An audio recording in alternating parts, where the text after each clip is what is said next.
This is part of my wall, and it's the missing link between the old wood lath and horsehair plaster system and modern drywall. We didn't just leap from one method to the other.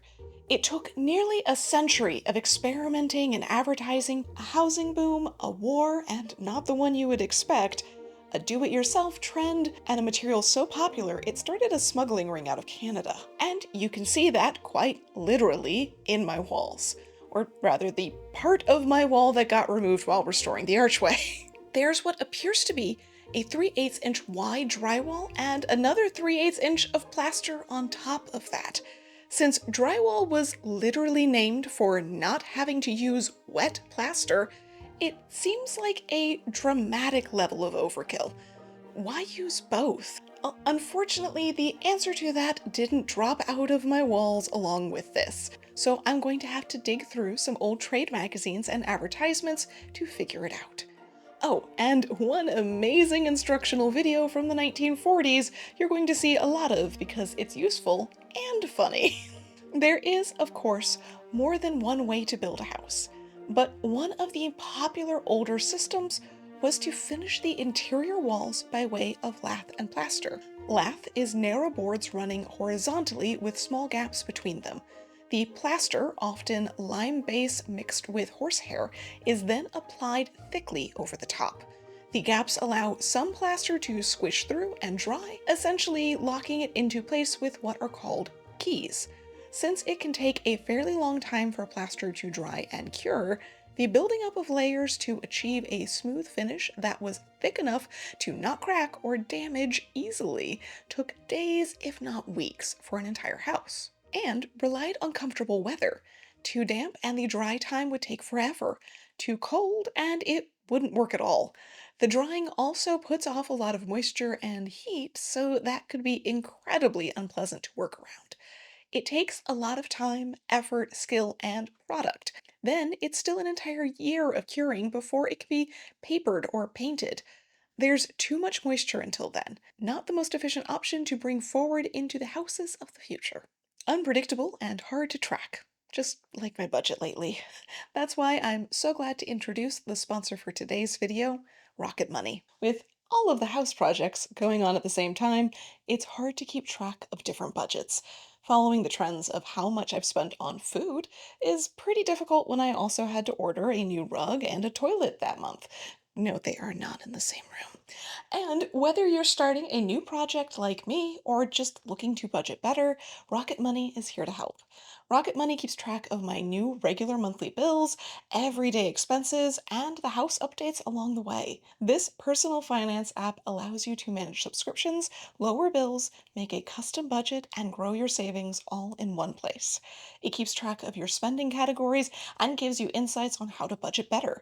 The app even notifies you when you have upcoming charges so you can plan ahead or avoid overdrafts and late fees. I've also been able to use it to make sure I'm not still on old autopays from my last place, and that I'm paring down on subscription services to save up for construction work. And you can get a free trial if you use my link. So take control of your finances today. Go to rocketmoney.com/Nicole Rudolph to get started for free. Thanks again to Rocket Money. Now back to our wall problems.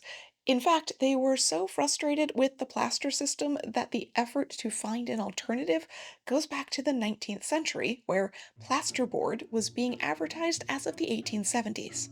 I didn't find a ton of details on its exact makeup that early, but by the 1890s, there were a few businesses producing them.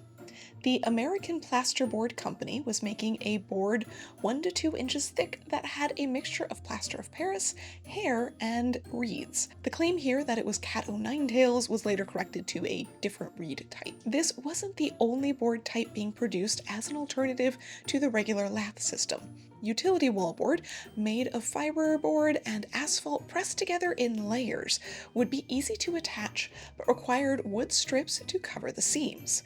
Similarly, seal board used layers of chipboard and asphalt and often came in wood finishes like oak or walnut.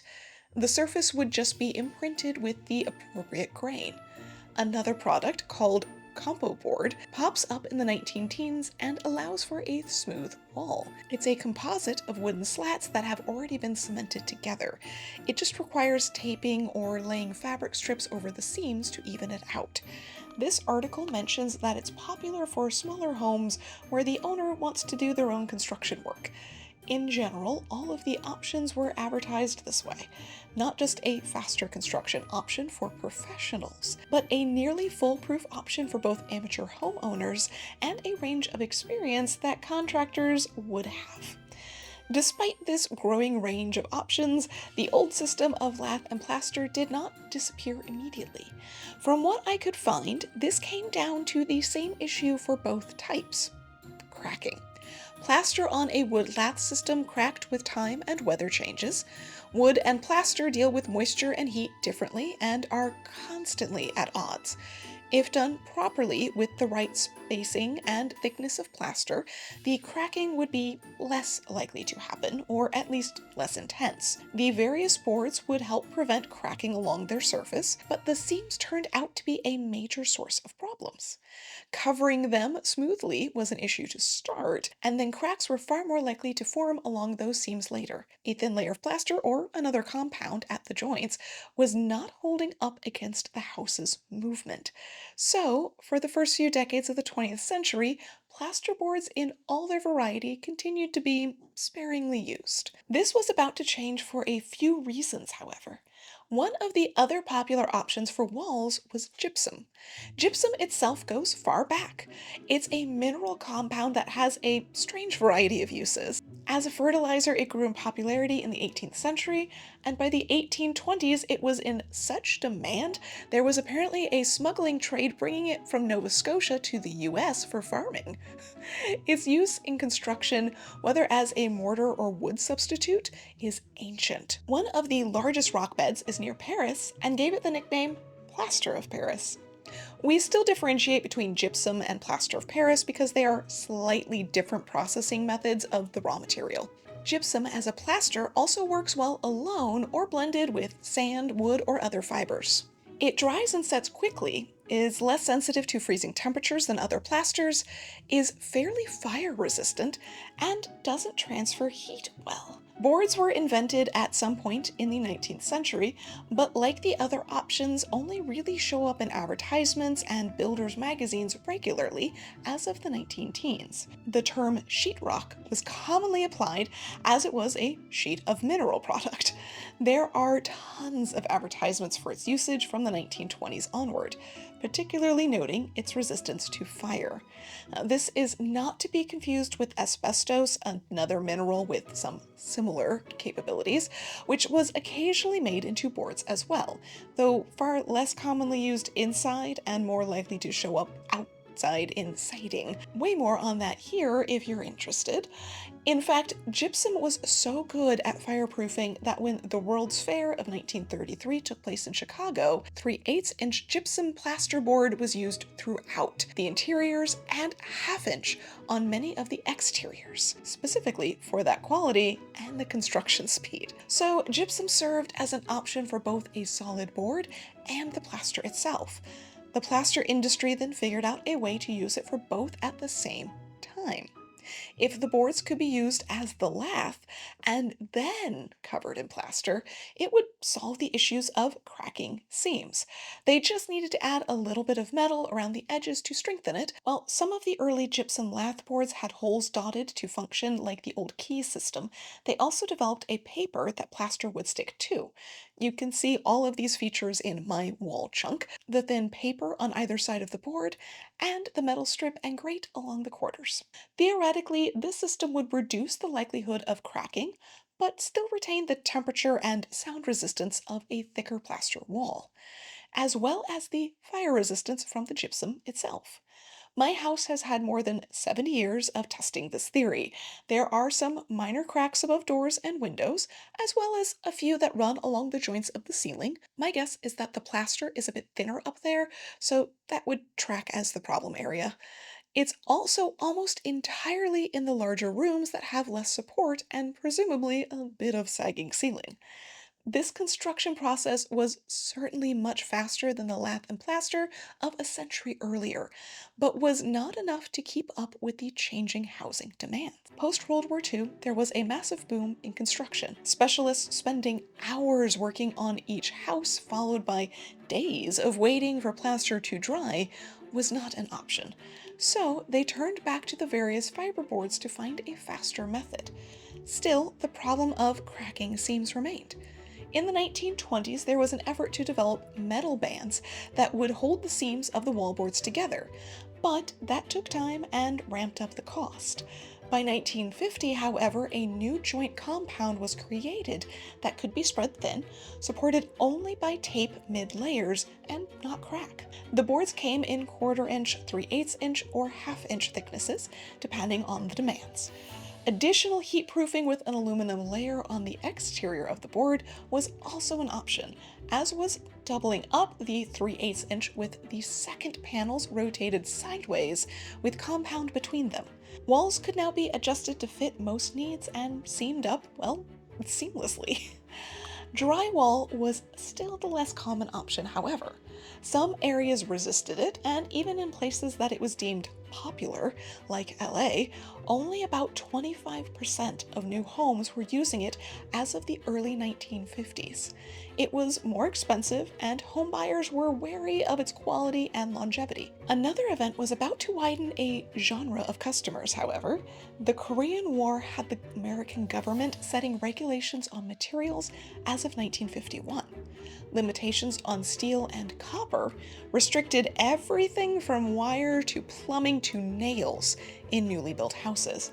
This meant that even more homeowners were sticking it out in older homes that needed some updates or expansions, preferably the type that could be done without professionals, as the trades were also in high demand. Do-it-yourself drywall for updating older spaces, covering cracked plaster, or finishing basements, attics, garages, or porches for expansion was advertised everywhere. It came in colors as well as textures like wood grain, so old walls could quickly be covered up with a range of styles and very little effort. While I can't say if my sunroom was done by professionals or finished off by the original homeowners in the 1960s, it does just have one thin layer of wallboard rather than the plaster system of the rest of the house. Or I should say, three walls of it does. The other that's for a video coming up soon. Or check out my Patreon to see more updates on that. But by 1960, roughly 80% of new builds use drywall rather than plaster, which is still surprisingly large number on what feels like a very outdated system. The span of drywall and plaster overlap is nearly the entire 20th century in reality. Neither one can really claim to be a perfect option. Plaster, regardless of the lath type, takes much longer and is prone to cracks.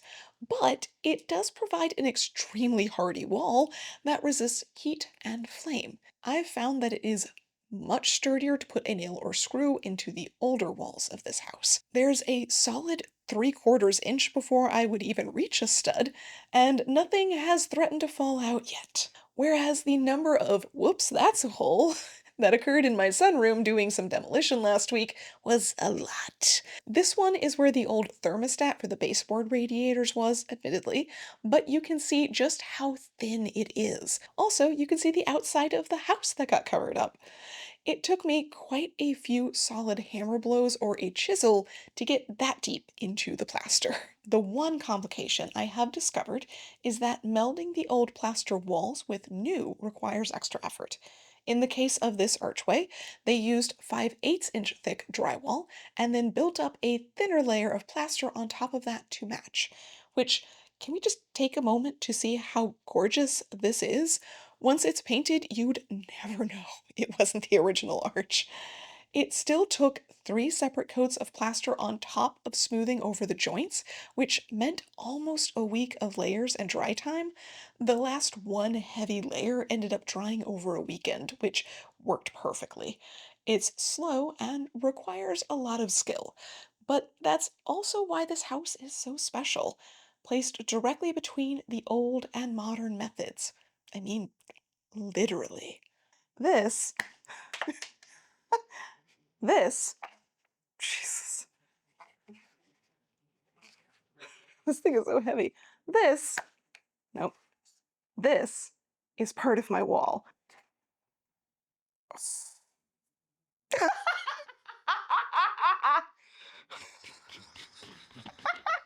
I need to reshoot that. I think this weighs more than Bailey.